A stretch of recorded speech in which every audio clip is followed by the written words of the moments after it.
Hello, everyone, and welcome to um, today's session of the Workers' Compensation Roundtable. Today is Thursday, April 20th. It's just about noon. Actually, it's 12:01, so we're going to go ahead and start. I think that there are other people that will be joining us, and we'll let them in as they join. But we want to go ahead and get started. First of all, as always, we want to thank our friends at Spectrum Reporting for being so generous with their time and their expertise and providing the Zoom link capabilities for today's session. Also, just a quick reminder, actually announcement, our next session will be held on Thursday, May the 18th. And in that session, myself and attorney Jade Robinson will be presenting on the process of appealing an industrial commission decision to court, what can and cannot be appealed, where the appeal is proper, and the process of getting that moving. So that will be next month on Thursday, May the 18th. Today, I want to thank our speaker, Karen Turano. Attorney Turano is a partner at the firm of Connor, Kimmett, and Heffenstein, and she concentrates her practice area on representing injured workers and appears at all levels of hearings before the Industrial Commission of Ohio. She's also practiced before the Ohio Police and Fire Pension Fund, the Ohio Public Employees Retirement System, and the Ohio Court of Claims in Victims of Crime Compensation, where she's assisted clients in obtaining benefits. In addition, Karen assists with litigation before various courts of common pleas throughout Ohio and has argued successfully before the 12th District Court of Appeals of Ohio and fought for clients before the Ohio Supreme Court in mandamus actions. Karen is married to a City of Columbus firefighter and has a detailed understanding of the daily encounters and struggles of firefighters. She takes distinct pride in representing firefighters in their battle for workers' compensation benefits and claims for occupationally related cancer. Karen has developed an expertise with respect to the new legislation in Ohio for occupationally related cancer diagnoses and assisting clients with pursuing such claims before the Ohio Bureau of Workers' Compensation and the Industrial Commission of Ohio. Karen was asked to testify before the Ohio House and Senate in 2016 on behalf of the Ohio Association of Professional Firefighters and the Ohio Association of Justice in support of the presumptive legislation for firefighter cancer. So as you can see, she is very well qualified to present to us on this issue today. And we thank her for her willingness to come and talk with us. And we look forward to hearing what she has to say. I will turn it over to you, Karen. Thanks, Angie. I appreciate the introduction. Can I ask a question? I don't want to, I guess, speak or present information that people have an understanding or not an understanding. So I'm assuming if this is workers' comp, everyone understands the claim process, right?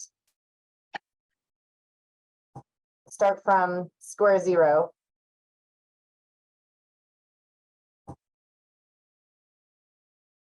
Okay.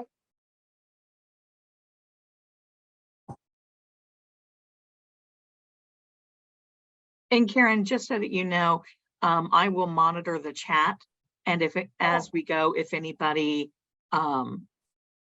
has questions, they can drop their questions into the chat, and I will relay those to you, so you don't have to pay attention to both. Okay, all right. I just in the claims process. So I became involved with the presumptive legislation as a wife, less so as an attorney, but in showing up at the House Insurance Committee meetings about the legislation for the presumption. This was something that was, sorry about that, it's an occupational disease. It's a workers' comp claim. So in talking with the lobbyists for the Ohio Professional Firefighters, this is something that is and pursued as a workers' comp claim. So normally as an occupational disease claim, you have to have general and specific evidence. And what is lacking in occupational exposures for firefighters is that specific evidence, meaning the carcinogens that were at fires over the course of a year, 10 years, 20 years, a career, to establish these carcinogens caused this particular cancer. For an occupational disease claim, there are additional requirements under the CRICE criteria that you have to have, again, a risk greater than the general public. So if a claim is pursued pursuant to a regular occupational disease, I believe it fails because you don't have your specific evidence. And the Supreme Court has said that you have to have both your general and specific evidence. With regards to what this legislation does, is it provides that presumption and allows for claims to be filed, and it shifts the burden to the employer. In this case, the township, the municipality, the cities, to rebut the presumption. And the statute provides specific reasons to rebut the presumption. In taking the cancer and the firefighters out of the general OD claims, it provides specific guidelines. So what I have and present is just the kind of the nuts and bolts of what the statute says. And because it's workers' comp, there's litigation, there are nuances, there are factual issues, and the law is, in my opinion, somewhat vague.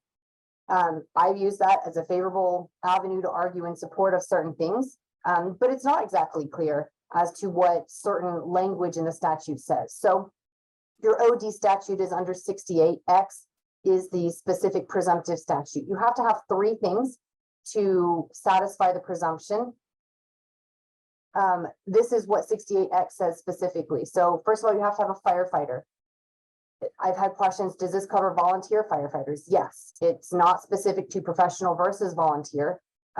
Doesn't necessarily cover EMT. So if you have an individual who is specifically working as an ambulance medic only, this is not something that applies to that individual. So it must be a firefighter who has 6 years of hazardous duty.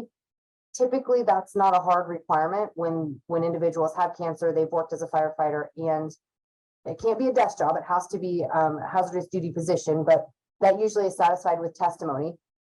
And there has to be a diagnosis of cancer. I've had questions of whether smoldering myeloma is actually cancer. It's multiple myeloma stage 0.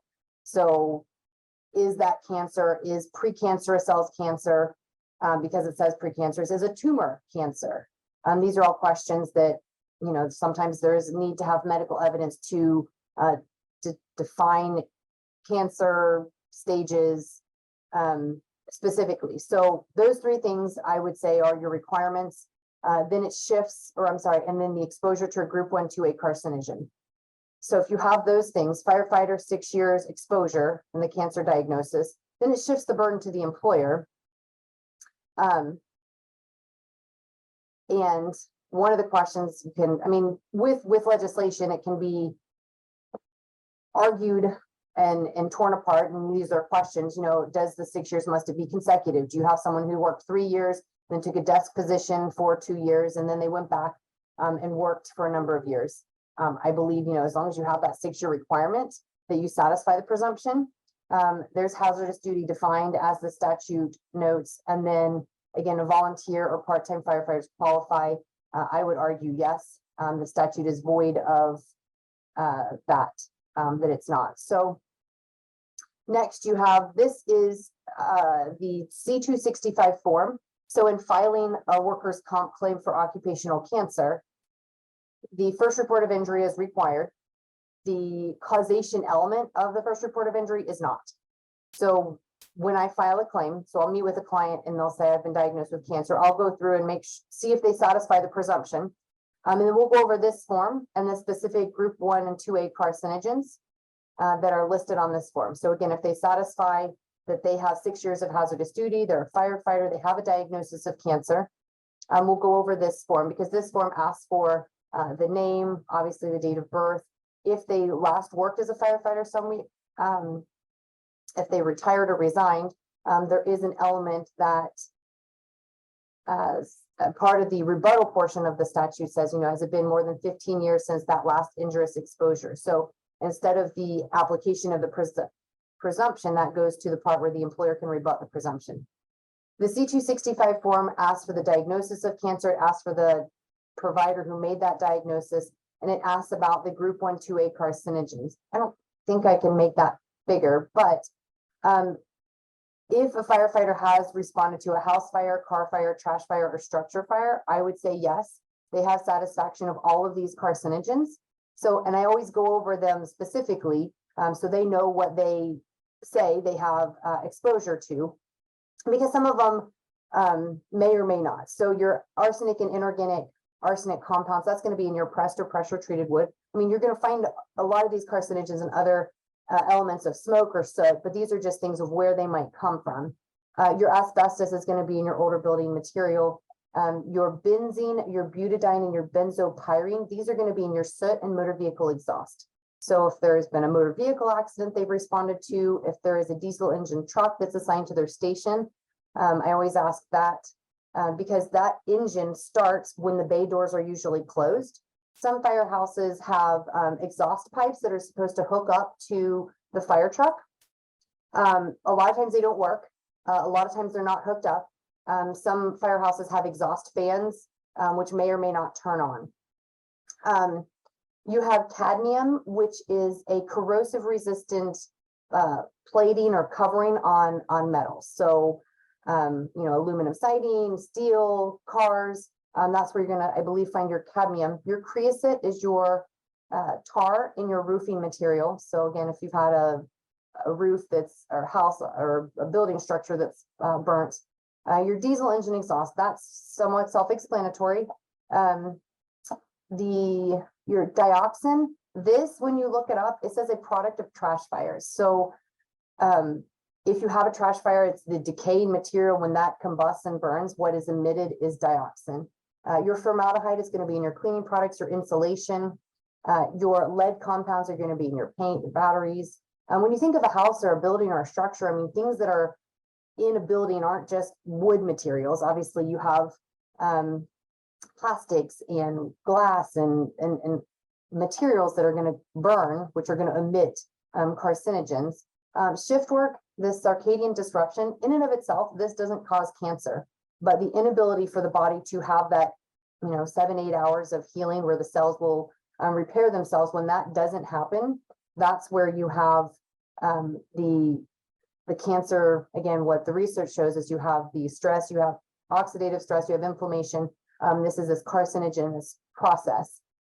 Silica and crystalline is your brick, block, and mortar. Tetrachloroethylene, and I would say this is one that a firefighter may or may not have exposure to. It is a dry cleaning solvent. It's a group 1 carcinogen. But I would say, if they're dry clean clothes that are burned up, you might have exposure to it. If you've responded to a fire at a dry cleaning facility, you might have exposure to it, but I don't know. So I always ask. Your tetrachloroethylene is your refrigerator cooling solvent. So if there's a refrigerator or house that's caught fire, that's how you would have exposure to it. There's another carcinogen in a lot of the scientific research studies that come out that talk about PAH, which is polyaromatic hydrocarbons, which is going to be in your benzene, butadiene, and benzopyrene. So your motor vehicle exhaust and your soot. But because it's not listed out specifically, and a lot of the science talks about PAH, I usually will ask the firefighter to include that as a specific carcinogen. Next, they're asked on the C265 form if there is a 6 years of hazardous duty, and then the employer. So if a firefighter works at a part-time position or somewhere before their full-time occupation, we include all of those. I think you have to include all of them. The case law says that your occupational disease is filed against your employer of your last injurious exposure. So we disclose all of them, but again, the claim is filed against that last injurious exposure. My comments here on this slide here talk about writing in additional carcinogens. I think this covers, again, this is what the BWC is looking at. You have, again, 2 types of employers: state fund or self-insured employers. There are a number of employers in Ohio, city of Cincinnati, self-insured. You have some Cleveland, municipalities up north that are self-insured. So when you have those entities that are self-insured, you file the claim, but you know that they're going to reject it and you're going to go to a hearing on the allowance. So you can write in more. The IARC, the Association for, or the International Association for Cancer Research, which is what our legislation is based off of just added last July, and I believe they're coming out with an update for their monograph of carcinogens, possible and probable human carcinogens. So these carcinogens are what were pulled from that monograph, but the IARC just added firefighter as a group 2A carcinogen. So I think that's interesting, significant. I don't think it changes how you do this just because you're a firefighter, again, might be a carcinogen or considered one, but it's not something that's automatically going to allow you to win a claim because this is the burden shift, not a an automatic guarantee of a claim. In asking, or I guess when I'm getting information about a claim, I'm asking, you know, if they're a volunteer, they obviously responding to less fires than a professional firefighter who's usually working every third day. So it's usually a 24-hour shift and 48 off. You know, are there brush fires? Are there, you know, warehouse paint, unusual chemical fires that someone's responded to? And then another question is, you know, what's necessary for the exposure to prove that? Typically, well, the Bureau just requires this form. So when the first report of injury, the C-265, and the diagnosis of cancer are filed, the Bureau will issue an allowance order. I don't have the percentages, but usually it's appealed by the employer to go to at least one hearing. So again, the Bureau will allow it, self-insured employers reject it, and we go to hearings on those. But I talk about, you know, recently, if you have a firefighter who's been aware of, again, the scientific evidence that talks about the carcinogens, I think this really came into public view 2006. There was a meta-analysis published from the University of Cincinnati, Dr. Lemasters. So it studies, and it's a combination of a lot of other studies, but since 2006, obviously that's a little dated. You have a lot of more recent studies that have come out. There was a NIOSH study from Dr. Daniels that came out in 2013 and an update in 2015. But there are continuing research studies on carcinogens exposure. And so things are coming out as to what carcinogens are causing or linking to what types of cancers. I've seen a lot of digestive tract cancers, kidney, bladder, colon, liver. So when you have carcinogens that are going through the body, the firefighters have exposure by inhaling it, but also ingesting and absorbing through their skin. So that dermal absorption is a big component of how the carcinogens enter the body.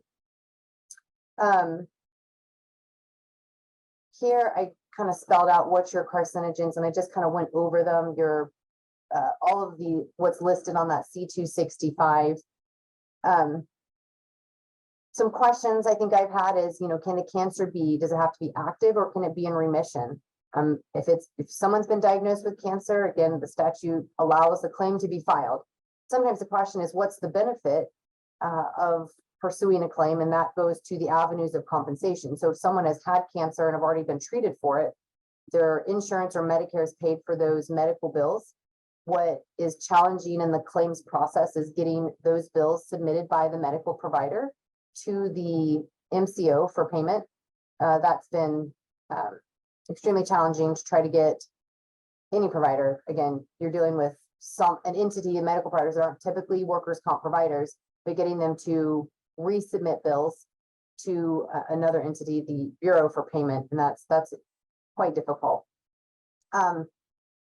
You know, cancers that are more likely caused by firefighters. Again, these are the ones that are statistically significant. So the studies that are done on firefighters and cancer do talk about the standard incident ratio and the standard mortality ratio, and some are higher and some are lower, and there are you know, reasons for certain things, and usually you have the assumption that you have a healthy worker. You know, firefighters do have specific physical fitness requirements that they have and are able to perform certain physical demands of their job. So the expectation is that they're healthier than the average American.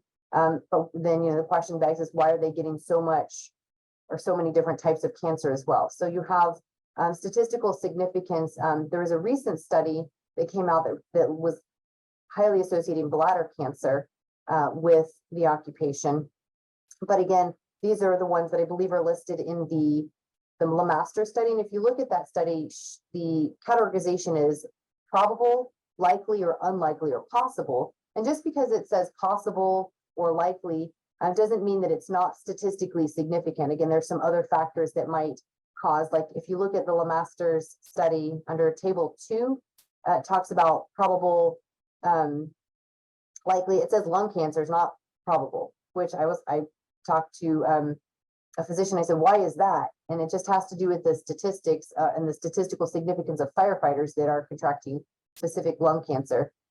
For pulmonary, respiratory, cardiovascular diseases, there's another statute that a firefighter can pursue a claim under. So if an individual has lung cancer, they can pursue a claim under 68W, which requires a medical statement that the occupational disease, in this case, if it's a lung cancer, was caused by the exposure to smoke, heat, toxic fumes, other toxic chemicals, and that's 68W. And so a claim can be pursued both under that and under X. And I've done both, where I think it just makes it a little extra tricky to rebut the presumption and then to provide affirmative evidence under 68W to dispute or reject the claim. I guess in my position representing injured workers, this is where I look at and focus, how to pursue a claim or advise on how to go about pursuing a claim. Karen, what about a firefighter who's not actively working? Somebody who's retired, Right. and are they still eligible? And is there a time limit Yes. for how remotely they worked? I mean, if they've been retired 10, 15 years, does that still fly? Yes, and that goes to the rebuttal part. And this, in my opinion, I'm not a politician, I didn't write the law, but in my opinion, it could have been written differently, because I would think you would put these parts, D, C, D, and E, and number 3 down here in the satisfaction of the presumption, but the legislature put it in the rebuttal. So if you have cancer, you're a firefighter, you have 6 years, and you have exposure to a group 1 or 2A carcinogen, your cancer is presumed to be occupation related, shifts the burden to the employer. The employer can rebut it and say, well, it's been more than 15 years since your last hazardous exposure. So that's where one of the questions I ask is, what's your age? If you're 70, the presumption can be rebutted. And then that shifts the burden back to the firefighter to go and pursue a claim under the 68 occupational disease statute, which you have to satisfy the Christ criteria, which says that, you have an employee, you have a risk higher or greater than the average public, but you also have to have that general and specific evidence. So the benefit here is it really does give the firefighter a higher chance or a better chance of winning the claim. But if they're over 70, the presumption's not, it's going to be rebutted. I can't say it doesn't apply, but I wouldn't take a claim or file a claim if the individual is diagnosed over the age of 70. Or if it's been more than 15 years since their last hazardous exposure. And I had a case recently, this it was unusual. I had problems with the outcome, but I had a firefighter who was young. I believe he was 38 when he was diagnosed with prostate cancer. He had worked as a firefighter for more than the 6 years prior to being diagnosed with prostate cancer, but it had been more than 15 years since his last hazardous exposure, because he went into a position with the employer in mask repair. So they wear the SCBAs, which is that self-contained breathing apparatus.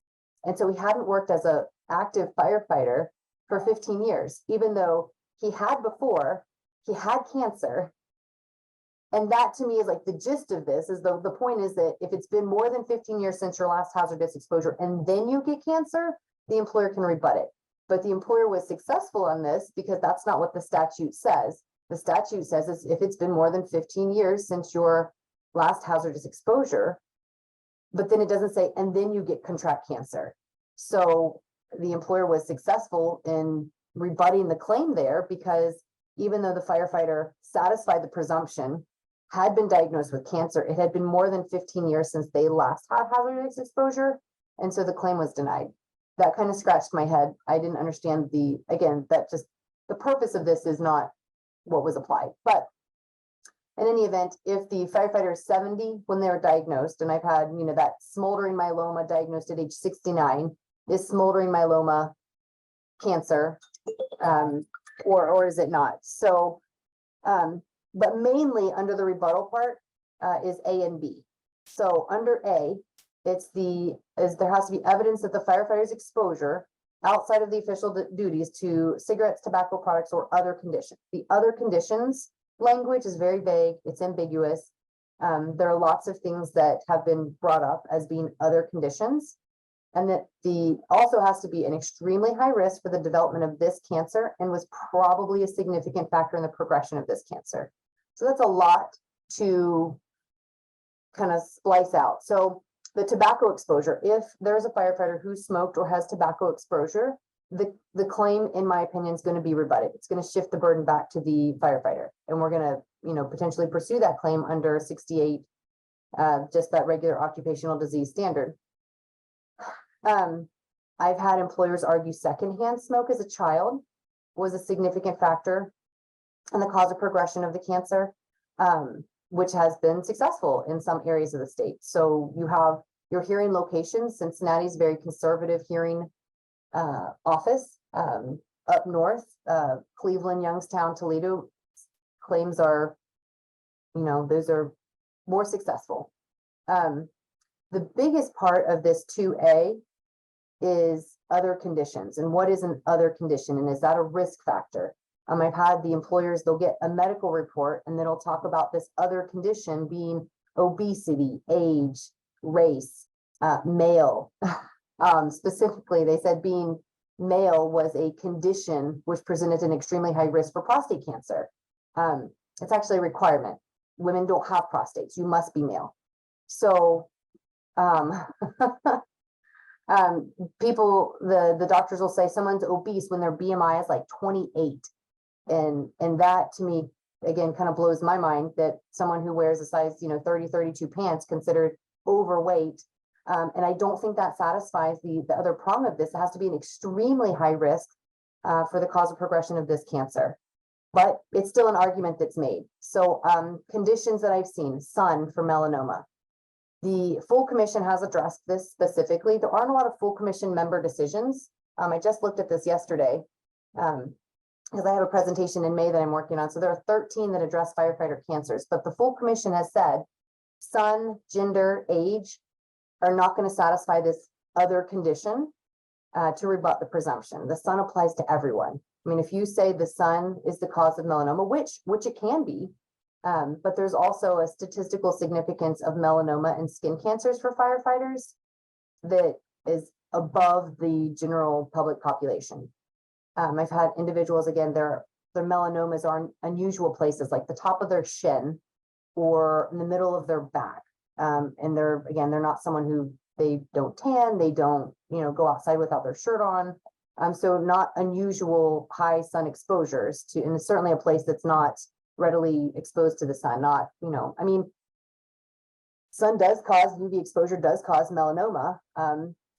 But the commission has said there has to be something else. And I think, and I would argue, if you have an individual who has gone to the tanning bed or there's something unusual about that risk, that's something that I could see being presented, but just not general sun exposure. Other conditions I've seen argued are obesity, diabetes. These are, again, risk factors, but not necessarily, I would say, conditions would present an extremely high risk. So if you're looking at age, or, if you were diagnosed in your 40s, 50s, or 60s, again, most people aren't diagnosed with cancer in their 20s or 30s. I think testicular cancer is one of the outliers that you do have a diagnosis at a fairly young age. I think the average age is 34 for testicular cancer. So that 2A, part of this rebuttal part is one that really gets a lot of focus on what is an other condition and, was it a significant factor in the cause of progression of this cancer? There are certain cancers that smoking is a risk factor for, bladder cancer, pancreatic cancer. But if it's smokeless tobacco, smokeless tobacco really causes tongue, mouth, throat cancer, not kidney cancer. I've had one situation where this other condition was argued for esophageal cancer. And if you've seen the advertisements on TV about the HPV vaccination, you see the argument that HPV can cause esophageal cancer or throat cancer. And the percent, it's 80% of individuals who have esophagus cancer also have HPV. In my opinion, and I'm just one person, and I'm not the be all say all of this at all, but that's a condition, and it's a significant, presents an extremely high risk for the cause of progression of this cancer. And I lost that one, and I don't disagree with that order. I mean, the individual, granted, he had significant exposure, but I also think that rebuts the presumption. So it's something that now I know to look for. I wasn't aware of that connection of HPV and the esophagus throat cancers, but now I am. 2B, I have a question about 2A. That's a lot, but 2B is part of the rebuttal, and it says that if there's evidence that shows by a preponderance of competent scientific evidence that the carcinogens alleged did not or could not have caused the cancer, I think that's impossible. Number one, the statute doesn't say what is that evidence. Are these scientific reports? Is this a doctor's opinion? I don't think it's a doctor's opinion. And nowhere in the statute says it can be rebutted by an opinion or a report. It just says the evidence. And it says it has to be competent scientific evidence, and preponderance is 51%. So that the exposures, and we're talking about carcinogens here, and that's where I'm looking back at that C265. I believe there has to be evidence that's scientific, meaning peer-reviewed literature, to qualify as competent scientific evidence. It's not one doctor's opinion, that the carcinogens did not and then could not. And I think that could not is an extremely high burden for the employers to rebut. So I kind of smile if the employer argues 2B. I don't think they win unless you're in Cincinnati. And then that's just another ball of worms. So again, in reading that, if you have carcinogens, how can someone say that these could not have caused this cancer? I think that's very challenging. The incidents where I've had a firefighter file a claim on their own, and they'll only check like 2 boxes on the C265. And if they have evidence that says, okay, these 2 boxes, that a circadian disruption, the shift work, yeah, you can probably say that carcinogen did not or could not have caused this cancer. But if you look at all of the carcinogens that a firefighter can allege on the C265, and probably, outside of that, other carcinogens, looking at that criteria, I think that's a really hard way or an avenue for an employer to attack a claim. 2C talks about there's evidence that the firefighter was not exposed to a group 1 or 2A carcinogen. So I think this would come up if you have an individual who was labeled a firefighter, but like in this case, if this individual only did mask repair and he wasn't actively respond or had this hazardous duty exposure, or if they had a desk position or they were a fire inspector as opposed to the hazardous duty response. We talked about 2D talks about the firefighter incurred the type of cancer before becoming a member of the department, 70 years or older, and then that 15 years. So if someone's retired, I'm asking, number one, their age, and 2, when was the last date that you worked? So if it's 14 and a half years, you still satisfy the presumption, you can file a claim. If it's 15 years and 1 day, presumption can be rebutted by the employer here. So, in taking on or looking at filing claims, those are the things that are discussed with the claimant, the injured worker, the firefighter for these. And this is what we were just talking about, the ambiguous elements of that presumption. What are the exposures outside the scope of the employment? Is there a hobby, hereditary, obesity, sun exposure? What standard is a significant factor? I always ask about secondary employments. If you're a firefighter, you're typically working a 24-hour shift, means you have the next 48 hours off. So that's 9 days a month. You have some time to have a second job, and a lot of individuals do. So are they working a lawn care business? Are they around pesticides? Are they doing a painting business where they have significant chemical exposure? So these are questions that are going to, I think, factor in and be an important part of, is this something that can be used to rebut the presumption? Under the scientific evidence, is what is that preponderance of competent scientific evidence? There are a lot of studies that, and there's a symposium that's presented by the University of Miami every year, and I just attended it in February of this year. And there's a lot of interest in studying this kind of phenomena of firefighters and cancer, because I think it's going to get a lot worse before it gets any better. I know firefighters are doing a lot to clean their gear. You know, if they have this carcinogen exposure, the expectation, out, if you can see, that's my husband's helmet over there, and it's dirty, and the shade is melted. But that was like their badge of honor that they would have to say, I'm a seasoned firefighter. I have exposure. I've you know, done my job. But now the expectation is that gear is clean, because every time you put on dirty gear, you're putting on those carcinogens, and every time your body heats up, you're absorbing those carcinogens through the skin again and again and again. Dr. Guldati, who has started with his firefighter kind of exposure stuff, and it was 1995 he published his first study. I listened to him speak, and he said that when you have a firefighter responds to a fire, you have the heat of the fire eliminates that the stability of the carcinogen. But then when the fire is knocked down, so usually that doesn't take, for a normal fire, a long period of time, but when you knock down the fire, then you do what's called overhaul, and you could be at a fire scene for hours. And if it's July, you're hot, and you're taking off your turnout gear, and you're sweating, and you're taking off this like SCBA, and you're breathing all the smoldering stuff. So if you have a couch that caught fire, that was sprayed and treated with a fire resistant chemical, which is a known carcinogen, which they don't do anymore, but that process only stopped, you know, X amount of years ago. So depending on how old people's couches are, you probably don't throw a couch out just because you're now made aware that it contains a carcinogen, maybe, I don't know. But those smoldering pieces of, you know, part of the fire, they have to be put out so that fire doesn't rekindle. And that's what their job is. Firefighters' job is to go do that. And before you would take off your turnout gear, you know, and be shoveling and sifting through components of this fire to eliminate that risk of the rekindle, but you're also having a significant carcinogen exposure. And what Dr. Guldati said is that the carcinogens become more stable at a lower temperature. So when the fire is gone and you're working in the overhaul position, which you could be there for 1 hour, 2 hours, 4 hours, 6 hours, depending on the size of the fire, the carcinogens become more stable. And that's where you have a significant increased risk of, again, these exposures. Oh, this is a little outdated. This says in April of 2022 that there were 249 individual firefighters who had filed a total of 268 claims. So again, this is about a year old, but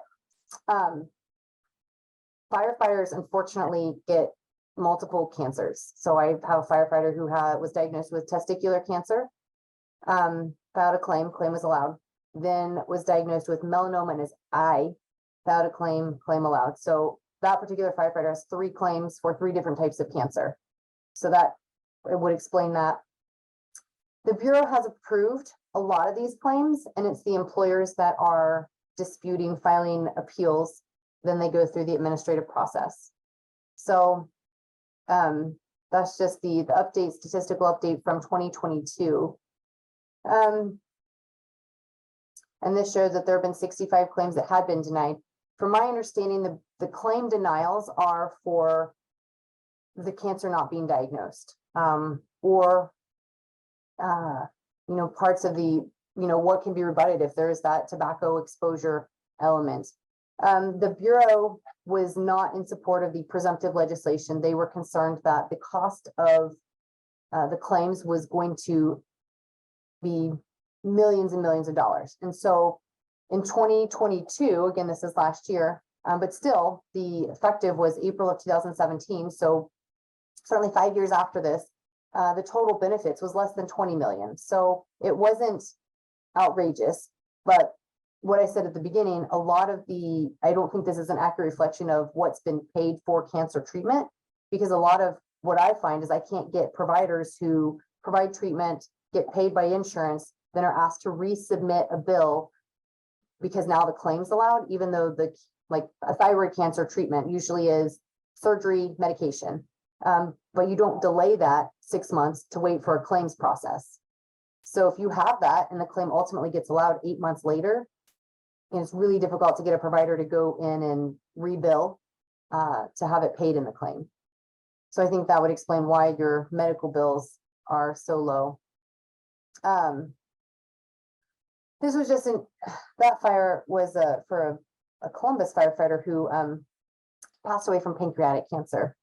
So unfortunately, in this, not knowing or expecting what this whole, this workers' comp is usually never life or death, and this has been a lot of death.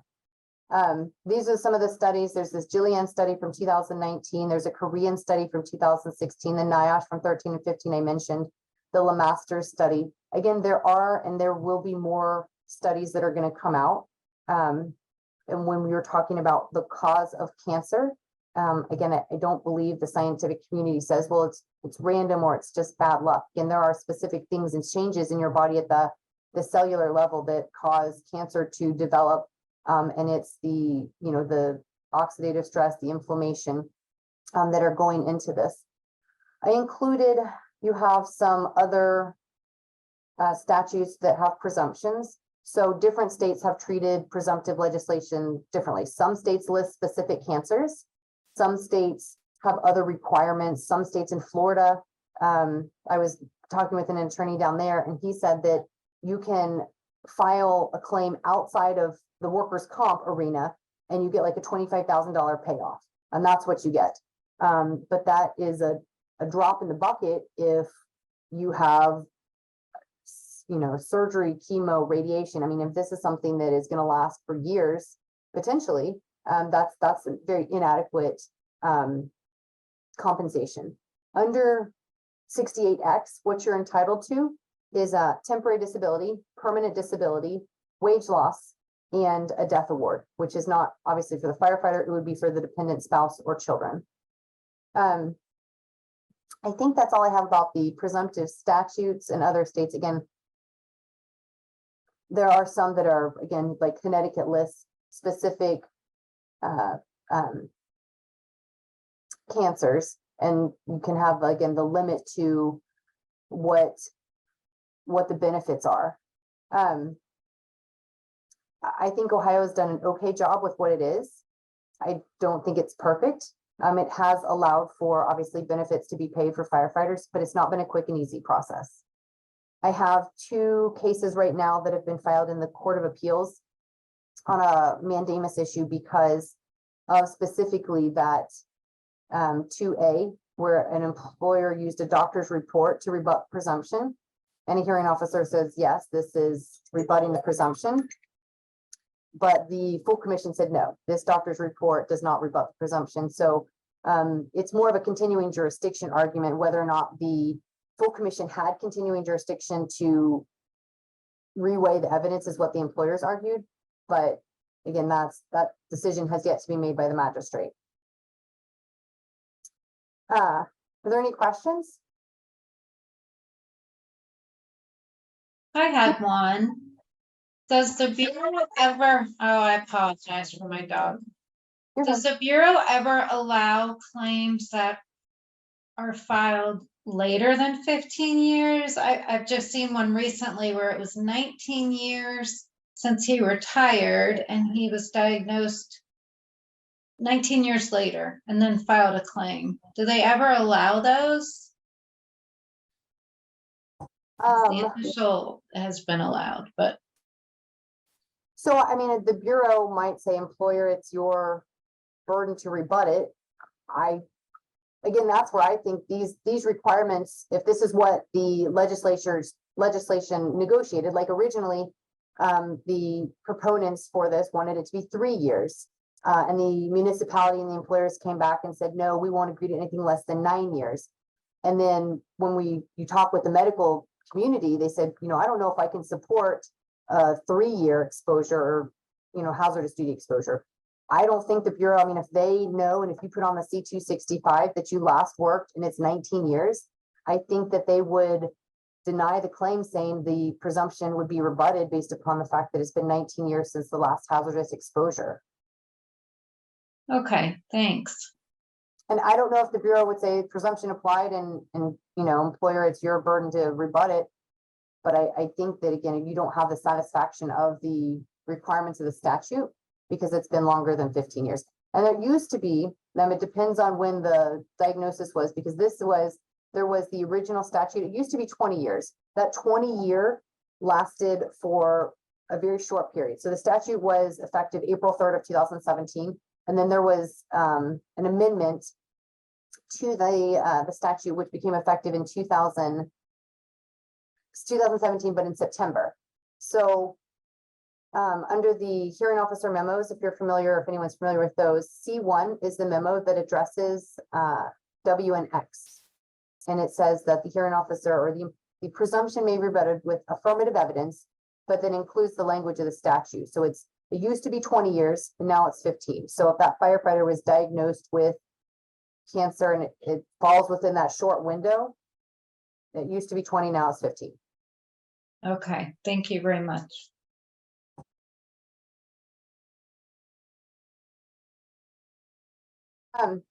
I don't know, again, if there aren't any other questions, I can certainly continue on. I am passionate about this just because I'm concerned that, you know, this is a problem that you're going to see circumstances get worse before they get better. I mean, there are more firefighters that are going to be diagnosed with cancer and serious cancers they're going to pass away from before you see the decline based upon the change of the environment. So firefighters, again, now they're washing their gear, they're being allowed, you know, 2 sets of gear. Right now, there's legislation, or there was a lawsuit that was just filed against the manufacturer of the turnout gear because of PFAS, which is the chemical which is in the turnout gear. And so the official recommendation from the professional firefighters, the International Association of Firefighters, the IAFF, is that you shouldn't wear your turnout gear unless the risk of your carcinogen exposure from a fire is greater than the risk of exposure from your turnout gear. That's a horrible, you know, case scenario, but right now, again, there's the chemical in the turnout gear, the PFAS, is also linked to cancer. So that lawsuit was just filed, I believe, in March. There are some specific PFAS firms, and I know there's some federal legislation that's pending. That's not something that I handle. Again, I do state workers' comp, which is obviously what we have here in Ohio. But if someone says, hey, I have prostate cancer, can I join this federal lawsuit? Sure. You know, the only risk, I think there would be a subrogation, but right now, if there's a class action suit pending, you know, would the Bureau have a right of subrogation if there was an award? You know, maybe yes, maybe no, I don't know. In terms of compensation, I've had individuals say, okay, my claims allowed, what do I get? There's not something called that permanent partial disability award, because that is excluded based upon the presumption. So you're not entitled to that under 68W for a pulmonary respiratory or cardiovascular disease claim, and you're not entitled to it for the cancer claim. You are entitled to temporary disability if you miss work. A lot of individuals have injury leave that they're entitled to, and they are able to have injury leave, or they have a significant amount of sick time that they have built up. So they're not the average Joe where you get maybe 1 or 2 weeks of sick time. They might have 1,000 hours of sick time. So that's something where, you know, temporary disability is not necessarily payable in a claim if sick time is used. I say you have to look back at your specific union contract. If you have an employer that says, if a claim is allowed, we will reimburse your sick bank and allow you or grant injury leave. I've had particular employers say, well, this isn't an injury, so we will not pay injury leave because it's a disease, occupational disease. And I told that particular individual on that union, I said, you need to renegotiate your contract to include that injury leave is payable for an occupational cancer. That's not the norm. Normally, if it's a BWC claim, the injury leave will get approved, but it depends on, is it 60 days? Is it 90 days? Is it 6 months? So again, you have to look at the union contract. Wage loss is something that can be pursued. I've had individuals that have to change jobs. Obviously, they can't work in the same capacity as a firefighter. So we've looked at and pursued wage loss. And then finally, you know, a death claim. Unfortunately, it's not the firefighter who's passed, it's for the dependent widow or spouse. And I've had, you know, the circumstances, there is no widow or spouse, or dependent children. And then, you know, unfortunately, we've had the circumstances that there are, and those benefits are pursued. But there's no damages award. There's no monetary settlement, based upon the claim allowance. I mean, if someone is deemed permanently disabled, we can certainly settle the claim. But you know, usually they're wanting to receive the medical benefits for the treatment if they need it. One other thing is, so if you are familiar with that permanent partial disability award, so there are conditions that can be filed in a cancer claim, flow-through conditions. That might be neuropathy of the hands and feet from chemo treatment, or a psychological condition, or I've had, for a prostate cancer, there's surgery for the prostate cancer. And then if something doesn't go as planned, there are complications that create other physical conditions, you know, erectile dysfunction or stress incontinence. So what you would normally, or you could file that C92 or the C92A for the newly allowed condition, you can't. And there's a Supreme Court case from 1980 that says, and this was an asbestos case, so a occupational disease, that says if the claim was allowed under the presumption occupational disease and the original claim wasn't allowed to have a C92 that damages award, then the additional condition cannot either. So, and in that case, it was a asbestosis and a psych condition. So I think there's maybe argument to make that you have a physical condition, so the C92 could stand alone. But I'm not filing that mandamus right now, just given the makeup of the Supreme Court. So there's just other nuances of the cases that have come across, because I was, you know, at one point we would file the C92s for the additional allowance. But again, I wasn't aware of a Supreme Court case prior to me being born, but there is one. So that eliminates that C92. Angie, do you have any questions, or is there anything else I can shed some light on? I wonder, with the significant hazard to firefighters, I would imagine that the Bureau's safety division, do they provide any kind of programming, grants, awards to provide the material, the equipment to clean the turnout gear, or for exhaust systems? There has been significant grants provided by the Bureau. And this really makes a difference when you have smaller municipalities, townships, and communities that rely on a lot of volunteers that don't have the money to get the, you know, the exhaust pipe to hook up. They don't have that. So I know the Bureau has provided, and I don't have the numbers, but it is significant. I want to say millions to those entities to get the cleaning equipment, the second set of turnout gear, but provided that. So yes, the Bureau has. Okay.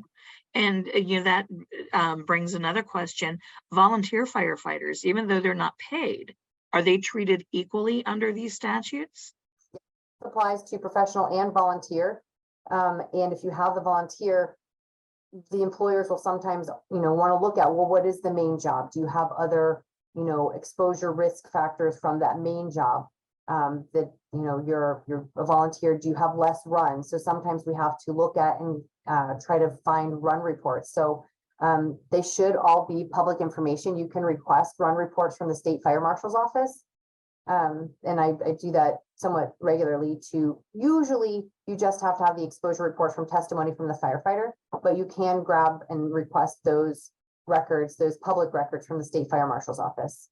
And that helps establish the exposures. But yes, volunteers, it applies to volunteer and professional. I think the flip side of the employer argument is that you don't have the exposure significance that the regular professional does. But again, that's their burden to rebut the presumption. It's still going to apply. And under, as opposed to 68W, where it's just affirmative evidence, where I think an employer could have a doctor say, well, this firefighter only took, 10 runs a year as opposed to, 25 in a shift 3 times or 9 times a month. The exposure was drastically reduced or was a nominal component as opposed to the other risk factors. That just doesn't play into what the statute says that you can rebut the presumption on. So I think it's something that can be argued and brought up. I don't think, well, it just would depend on the facts as to how many fire exposures there were, what type of exposures there were. Some volunteers, because they don't have, they keep their soiled turnout gear in their car, in their house. Again, they have constant carcinogen exposure. If they keep it in their house or in their their trunk of their car, because they don't clean them as much as, I think maybe hopefully now that they're aware of these risks and the carcinogen exposure. But I think sometimes you have less benefits to those volunteers. And I do think they can also do and provide a significant amount of, or have a lot of exposure because of what they're doing. They're just, it's just not their full-time job. I don't know if you know any volunteer firefighters, but usually it's their passion. So it's not just, that's their community that they're involved with. So. Right. Okay. Does anybody else have any questions? Put it in the chat. Feel free to share your question with us. Okay, I'm not seeing anything. It is just a couple of minutes before 1.